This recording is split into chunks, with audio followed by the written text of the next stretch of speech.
In what is one of the greatest stories of the year, the entire Nevada Democratic Party staff rage quit after Democratic Socialists won every leadership election. This is incredible. And this story, by the way, should give you hope, knowing that this took only 4 years to pull off. So first, this from Politico. Progressives who were active in pushing for new party leadership said the 2016 caucuses was the catalyst that drove many of them to participate in Democratic state politics. Sanders lost narrowly to Hillary Clinton in the February caucuses, leaving some on the left ruminating that they could have won if they'd done more. At the bitterly contested state convention months later, where presidential delegates to the national convention were finalized, Sanders fans also left feeling the Nevada Democratic Party had rigged the process. Quote, the leadership there in Nevada hijacked the process on the floor, created a tremendous amount of angst among people who were there attending the convention, who were supporters of Senator Sanders, by ignoring the regular procedure and ramming through what they wanted to do, said Jeff Weaver, Sanders' then campaign manager at the time. Now, I'm pretty sure I covered this back then. I mean, this is, I guess, 4 years ago. I was doing videos back then, though less frequently.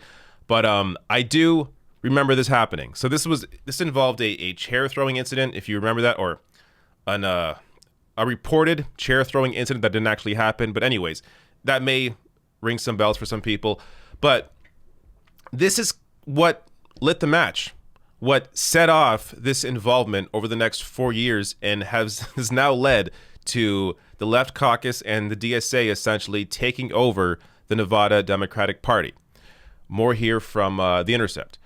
Over the next 4 years, outside organizations like DSA exploded in size and strength. The Sanders campaign focused on organizing tens of thousands of young Latino voters in the state with the goal of activating people whom the party hadn't bothered with before. And it worked. In the 2020 cycle, after investing heavily in Nevada, Sanders won a commanding victory in the Nevada caucuses. When the Sanders campaign ended, the organizers behind it were ready to take their project to the next level. Progressive groups like the Clark County Left Caucus, of which Whitmer was the chair, and local DSA chapters had been organizing for Sanders across Nevada since 2016. They used their momentum and the state-level delegates they picked up during the caucuses to continue activating progressive pockets in the state with a focus on local office. Progressives, led by the Left Caucus, won a majority on the state Democratic board this summer, a sign that their momentum was growing even without a candidate at the top of the Democratic ticket to get behind. This is a lesson for every other state out there. Invest in state politics and local politics, because when you begin to activate people at the local and state level, those people also get involved when it comes to national elections, when it comes to primaries. So by engaging these people on the local level, on their issues, you get them involved, you get them involved with groups like the Left Caucus or the DSA, and they become active members of their community, informing others around them as well that get more involved. And then you have this snowball effect that essentially grows the party to the point where you saw, Bernie Sanders in Nevada last year in the primary absolutely dominate that state. And that continuing to these leadership positions over the summer. This Left Caucus / DSA caucus won 11 of the 14 seats on the state party executive board last summer. That's what The Intercept was talking about here. And this then led to the statewide officer elections this past weekend.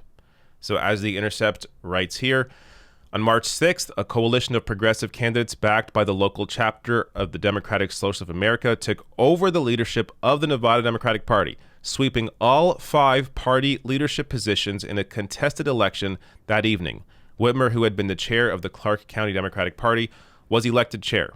The establishment had prepared for the loss, having recently moved $450,000 out of the party's coffers and into the Democratic Senatorial Campaign Committee's account. The DSCC will put the money towards the 2022 re-election bid of Senator Catherine Cortez Masto, a vulnerable first-term Democrat. So, there's a lot here. They moved money out of the party's coffers after losing, or right before the loss. Pretty embarrassing. But also, this is politics. When you have this sort of dynamic between these grassroots organizers and the established members of the party, they're going to play dirty politics. They're not going to let you win easy. And even if you win, they're not going to let you take power easy. So in addition to moving this money out of the party's coffers, they also initially didn't hand over the logins for accounts that they needed. Eventually, then they did hand over those logins. But, you know, they make the process as hard as possible for these people who just won their elections fair and square and did it through organizing, did it through activating people on the ground who had not been all that involved before. Now, this, in terms of this election, these are people elected by members of the party. So it's a little different than, say, you know, a general, you know, a primary or a caucus.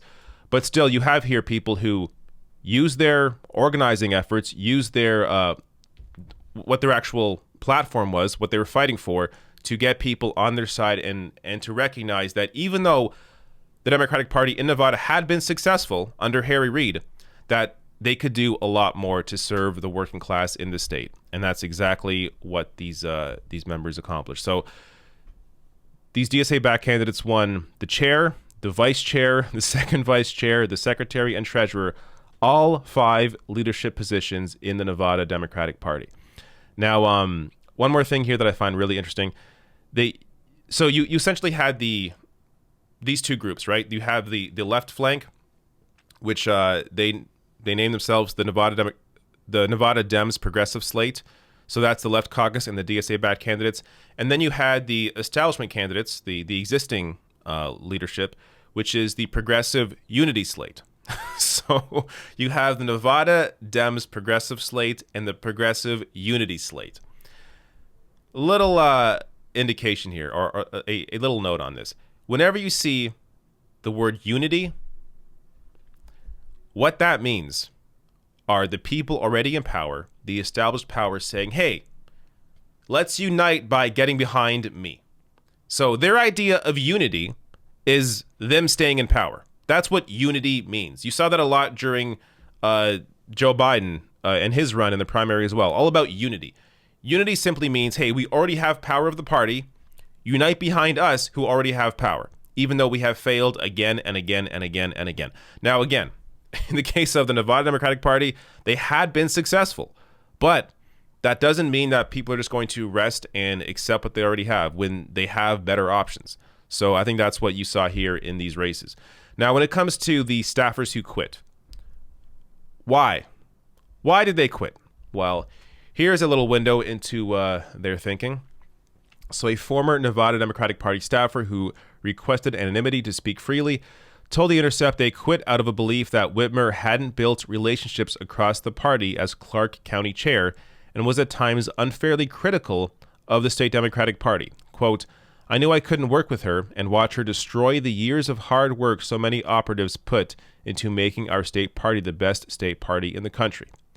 Quote, what we have done is focused on winning and delivering Democratic victories up and down the ballot for the better part of 20 years, and to see that demonized is hurtful on a personal level, said Megan Jones, a former Harry Reid aide.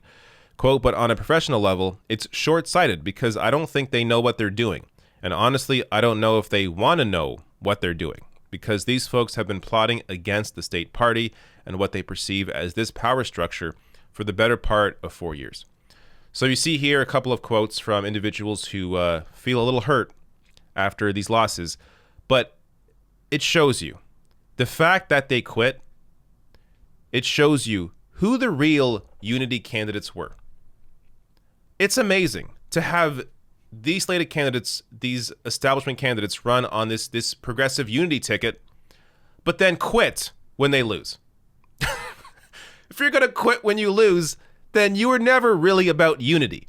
You were only about unity behind yourself. If you lost, well, then there's no unity. But then there never was unity. So it's all a bunch of hot air for these people to continue holding on to power. And look, again, this is a party that, yes, has been successful even before this. So they're bothered here that, hey, why do you want to replace us when we're already winning? Fine, but just because you're winning doesn't mean you're accomplishing as much as you can for the people that you are representing. And I mean, Nevada is the perfect place here for this kind of movement to really start, because you saw the transition from the Harry Reid controlled Democrats to the Bernie Sanders backed candidates, or DSA-backed candidates, just over 4 years. And you saw the kind of momentum that energy had. Again, just over 4 years, the kind of impact it had on Nevada when Bernie Sanders ran in that primary and completely dominated the state. So it just makes total sense for that kind of energy to now be put towards the Nevada Democratic Party, the state party, and really make some changes there as well. So this is just an incredible story. And if you want more background to this and more discussion, check out Nomiki Konst. She had on, this is Keenan Korth, the campaign manager for the winning slate of party officers. So the DSA and Left Caucus candidates that won the races. Check out this interview. I will link to this below the video. And just an incredible story. And it shows you how much can be accomplished with the right amount of organizing and energy in just 4 years.